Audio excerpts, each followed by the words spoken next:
जय हिंद। आप सभी का बहुत बहुत स्वागत है। और आज 1 मार्च 2021 के कुछ महत्वपूर्ण करंट अफेयर्स के बारे में जानेंगे। तो आइए वीडियो को जल्दी से शुरू करते हैं। और आज का पहला प्रश्न, केंद्रीय उत्पाद शुल्क दिवस कब मनाया गया? केंद्रीय उत्पाद शुल्क दिवस कब मनाया गया? 24 फरवरी, 28 फरवरी, 29 फरवरी, 27 फरवरी। केंद्रीय उत्पाद शुल्क दिवस कब मनाया गया? 24 जनवरी, 24 फरवरी, 28 फरवरी, 29 फरवरी, 27 फरवरी।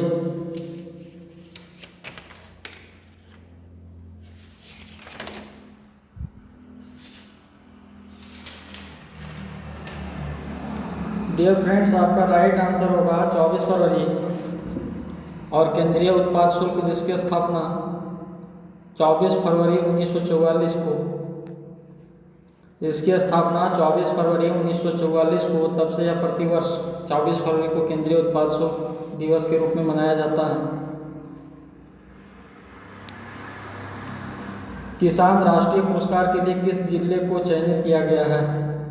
किसान राष्ट्रीय पुरस्कार के लिए किस जिले को चयनित किया गया है? अनंतपुरम, पटना, गिरिडीह, इनमें से कोई नहीं।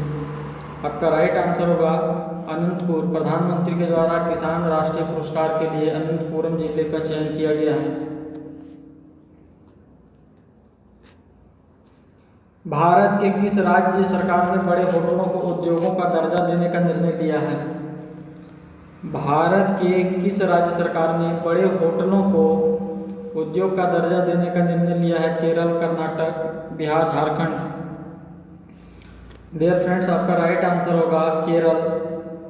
केरल सरकार ने यह फैसला लिया है कि बड़े होटलों को उद्योग के रूप में उसको दर्जा दिया जाए। किस देश ने टीकाकरण प्रमाण पत्र लेने वाले लोगों के लिए ग्रीन पास जारी की है? किस देश ने टीकाकरण प्रमाण पत्र लेने वाले लोगों के लिए ग्रीन पास जारी की है? इजराइल, चीन, भारत, पाकिस्तान। डियर फ्रेंड्स, आपका राइट आंसर होगा इजराइल, जहाँ की अगर आबादी बात करें हम तो 8.884 मिलियन। यहाँ की कुल आबादी 2018 के अनुसार 8.884 मिलियन है। और इजराइल की राजधानी ग्रीस। डियर फ्रेंड्स, आप नाम याद रखेंगे, इजराइल की राजधानी ग्रीस। और वहाँ की आधिकारिक भाषा जो है हिब्रू। आधिकारिक भाषा जो है इजराइल की हिब्रू है। चलिए आगे बढ़ते हैं। युवा Bharat the heroes of today नामक पुस्तक किसने लिखी? युवा Bharat the heroes of today नामक पुस्तक किसने लिखी? रामनाथ कोविंद, महात्मा गांधी, देवीर सिंह भंडारी, इनमें से कोई नहीं। डियर फ्रेंड्स, आपका राइट आंसर होगा हाल ही में देवीर सिंह भंडारी ने युवा Bharat the heroes of today नामक पुस्तक की रचना की। महिलाओं का उनका मालिकाना हक देने वाला पहला राज्य कौन है? महिलाओं का उनका मालिकाना हक देने वाला पहला राज्य कौन है? Himachal Pradesh, Uttar Pradesh, Nagaland, Uttarakhand. Dear friends, right answer आपका होगा उत्तराखंड सरकार ने महिलाओं को उनका मालिकाना हक दिलाने का काम किया है।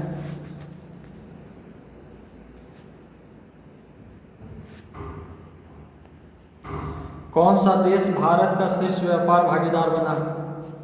कौन सा देश भारत का शीर्ष व्यापार भागीदार बना? अमेरिका, ऑस्ट्रेलिया, दुबई, चीन। डियर फ्रेंड्स, आपका राइट आंसर होगा चीन। भारत का शीर्ष व्यापार में सबसे अधिक भागीदार बना हुआ है चीन। निर्यात संगठन FIIO ने नए अध्यक्ष किसे नियुक्त किया? निर्यात संगठन FIO ने नए अध्यक्ष किसे नियुक्त किया? रंजन सिंह, ए शक्तिवेल, काटजू, इनमें से कोई नहीं। डियर फ्रेंड्स, आपका राइट आंसर होगा ए शक्तिवेला, जो निर्यात संगठन FIO, federation of FIO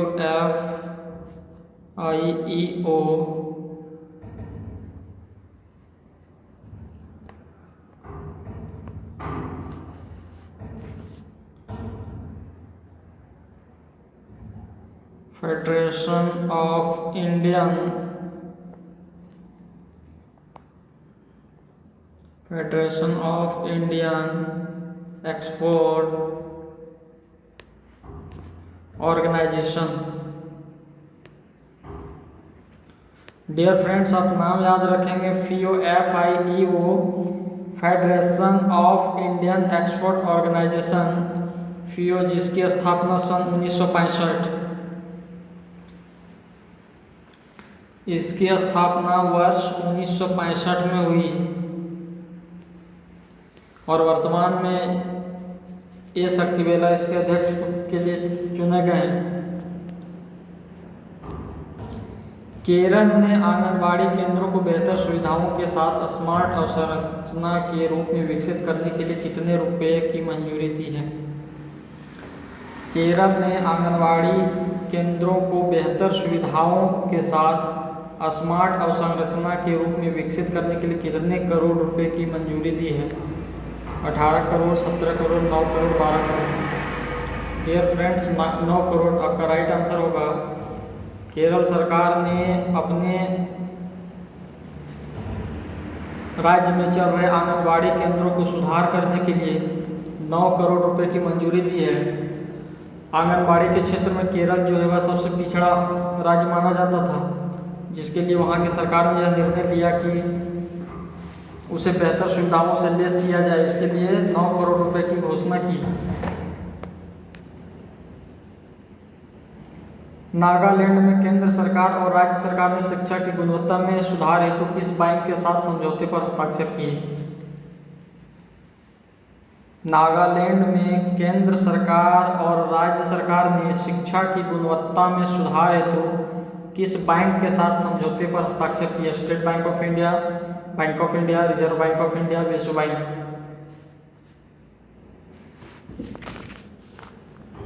dear friends, आपका राइट आंसर होगा विश्व बैंक के साथ नागालैंड में केंद्र सरकार और राज्य सरकार ने एक समझौते पर हस्ताक्षर किया, जिसके तहत 6 crore 80 lakh dollar. Dear friends, याद रखेंगे, 6 करोड़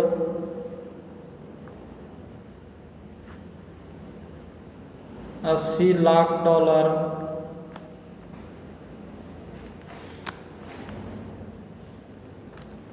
ऋण के लिए समझौता हुआ। नागालैंड में बेहतर शिक्षा को सुधारने के लिए एवं शिक्षा की गुणवत्ता को लाने के लिए वहाँ की सरकार और केंद्र सरकार ने विश्व बैंक के साथ 6 करोड़ 80 लाख डॉलर के ऋण समझौते पर हस्ताक्षर किया।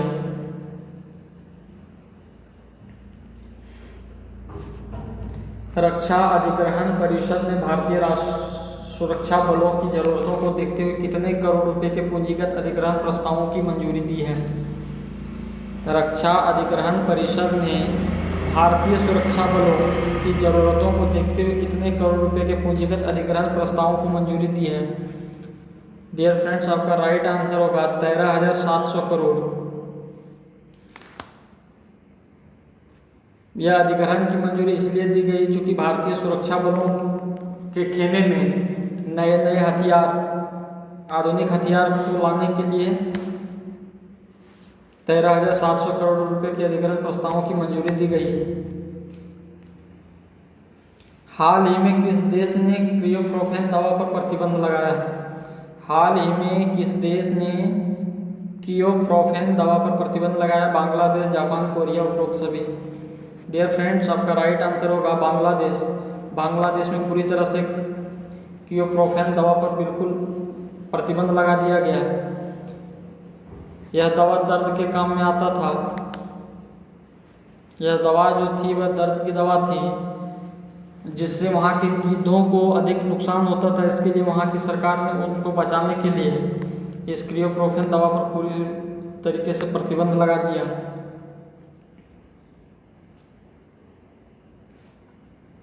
राष्ट्रीय युद्ध स्मारक बनाने की मंजूरी कब मिली थी? राष्ट्रीय युद्ध स्मारक बनाने की मंजूरी कब मिली थी?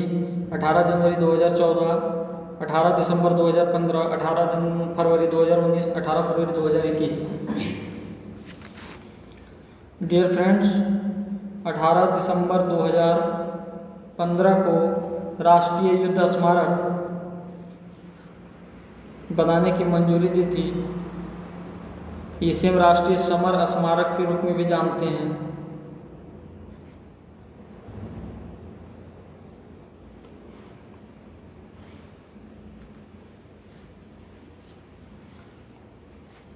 जो 25 फरवरी 2019 को तैयार हुआ, या 25 फरवरी 2019 को तैयार हुआ और 25 फरवरी 2021 को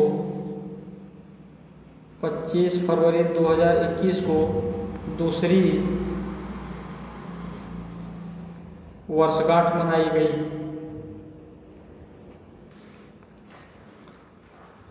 और इस राष्ट्रीय युद्ध स्मारक में कुल 21 परमवीर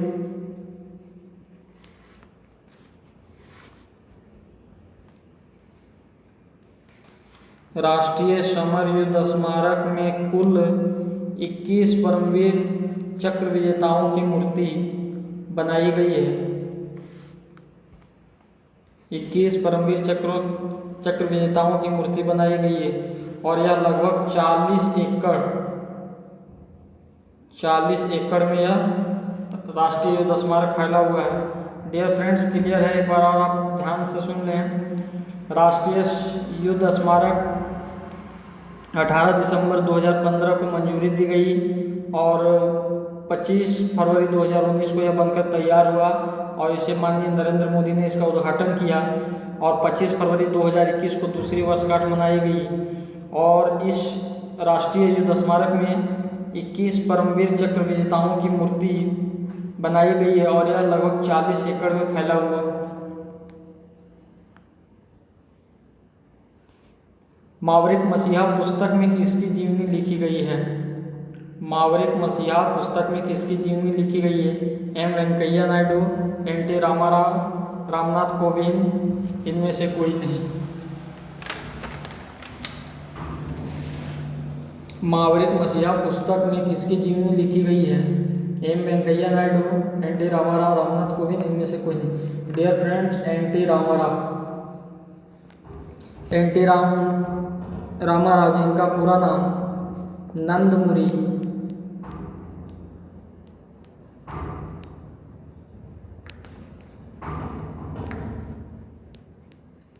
नंदमुरी तारक रामाराव, इनका पूरा नाम, और इनके जन्म 28 मई 1923।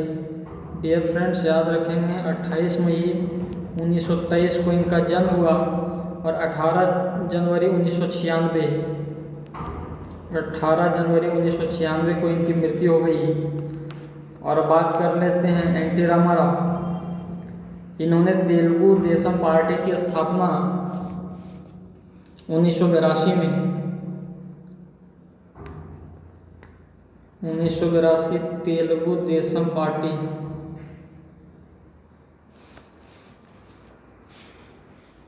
और इन्हें 1968 में पद्मश्री से सम्मानित किया गया।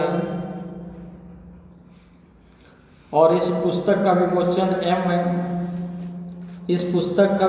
एम वेंकैया नायडू के द्वारा किया गया। डियर फ्रेंड्स, आप याद रखेंगे मावरिक मसीहा पुस्तक में एन.टी. रामाराव की जीवनी लिखी गई है। एन.टी. रामाराव की पूरा नाम नंदमुरी तारक रामाराव, इनका जन्म 28 मई 1923, मृत्यु 18 जनवरी 1996। इन्होंने 1982 में तेलुगु देशम पार्टी की स्थापना की और वे आंध्र प्रदेश के 10वें मुख्यमंत्री बने और सन 1968 में इन्हें पद्मश्री अवार्ड मिला फिल्म फेयर में और यह एक एक्टर भी थे।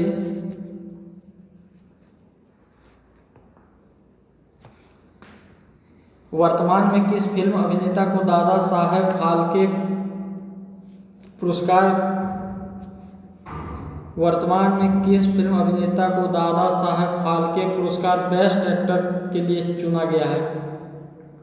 बेस्ट एक्टर के लिए चुना गया है गोविंदा, अजय देवगन, अनिल कपूर, अक्षय कुमार। डियर फ्रेंड्स, आप याद रखेंगे वर्तमान में दादा साहेब फाल्के पुरस्कार के बेस्ट एक्टर के लिए अक्षय कुमार का नाम चयन किया गया है।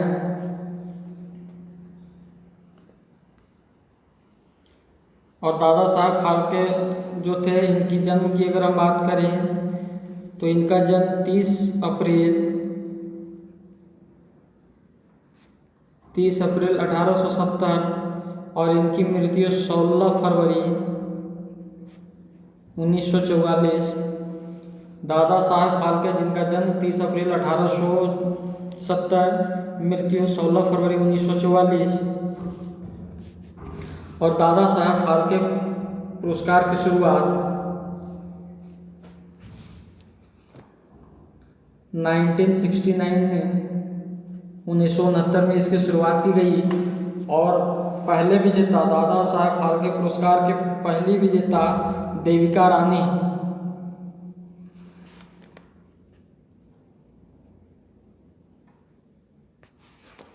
तो डियर फ्रेंड्स, आप याद रखेंगे वर्तमान में किस फिल्म अभिनेता को दादा साहेब फाल्के पुरस्कार बेस्ट एक्टर के लिए चुना गया है?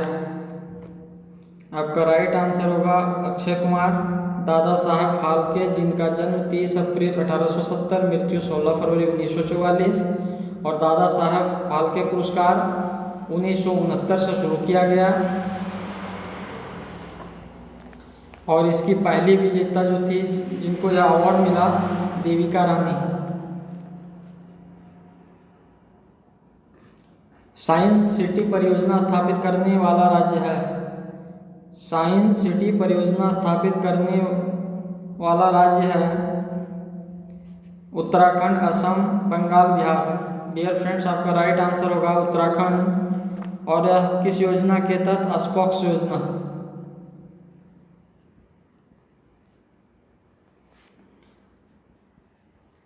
स्पॉक्स योजना के तहत साइंस सिटी परियोजना की शुरुआत की गई उत्तराखंड के देहरादून में। उत्तराखंड के देहरादून में 5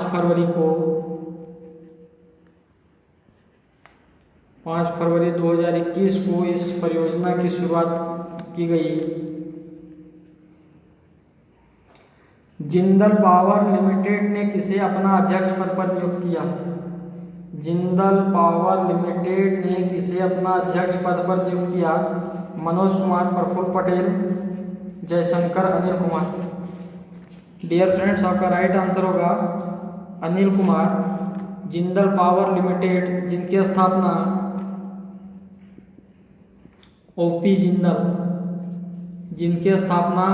ओपी जिंदल ने सन 1952 में, इसकी स्थापना सन 1952 में की गई। 52 में ओपी जिंदल के द्वारा किया गया।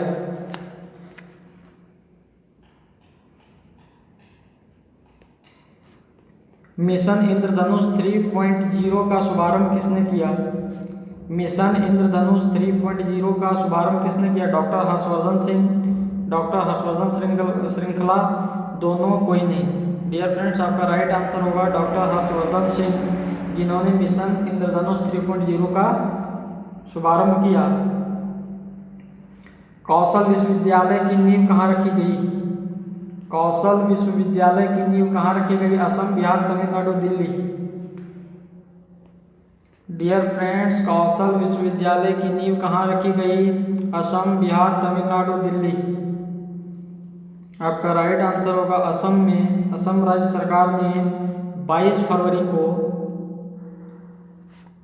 फरवरी 2021 को कौशल विश्वविद्यालय की नींव रखी असम में।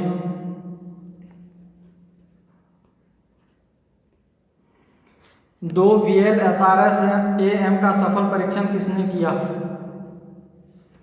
दो VLSRSAM का सफल परीक्षण किसने किया? DRDO, IBF, नासा, कोई नहीं। डियर फ्रेंड्स, आपका राइट आंसर होगा DRDO ने 2 VLSRSAM का सफल परीक्षण ओडिशा में, किस राज्य में? ओडिशा। इसका सफल परीक्षण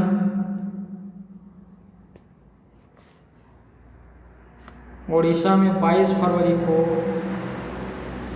फरवरी 2021 को चांदीपुर में इसका सफल परीक्षण किया गया। आई होप वीडियो अच्छा लगा हो तो वीडियो को लाइक करें, शेयर करें और चैनल पर नए हैं तो चैनल को सब्सक्राइब करें। फिर मिलेंगे नेक्स्ट क्लास में अगले वीडियो के साथ। तब तक के लिए जय हिंद, जय भारत।